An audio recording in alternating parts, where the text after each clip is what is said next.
प्रश्न नम्बर 1, नेपालको कुन हिमाल बोल्डरिङ हिमाल भनेर चिनिन्छ? Option A Makalu, B Dhaulagiri, C Annapurna, D Manaslu. उत्तर बी धौलागिरी। प्रश्न नम्बर 2, नेपालको कुन हिमाललाई साइकल्स अफ हिमालय भनिन्छ?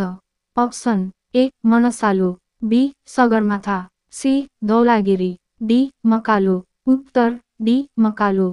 प्रश्न नम्बर 3, नेपालमा सबैभन्दा ठुलो हिमालयन राष्ट्रिय निकुञ्ज कुन हो?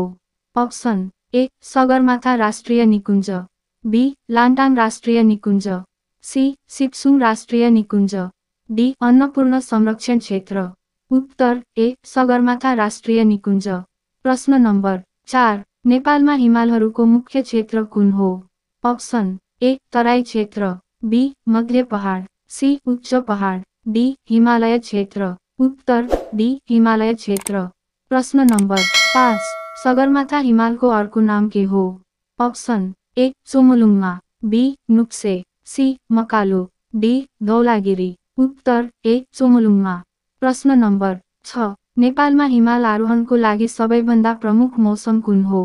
अप्सन ए वसन्त, बी शरद, सी गर्मी, डी जाडो। उत्तर बी शरद। प्रश्न नम्बर 7, सगरमाथा हिमालमा आरोहण गर्नेहरूको सर्वाधिक जोखिम कुन हो? अप्सन ए हिम पहिरो, बी हावाको चिसोपना, C high altitude syndrome, D सबै। उत्तर डी सबै।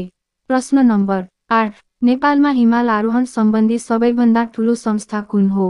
अप्सन ए नेपाल पर्यटन बोर्ड, बी नेपाल आरोहण सङ्घ, सी सगरमाथा आरोहण समिति, डी हिमालयन आरोहण forum.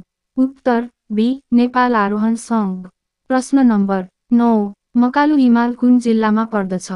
Option A Solukhumbu, B Bhojpur, C Taplejung, D Singi. उत्तर सी ताप्लेजुङ।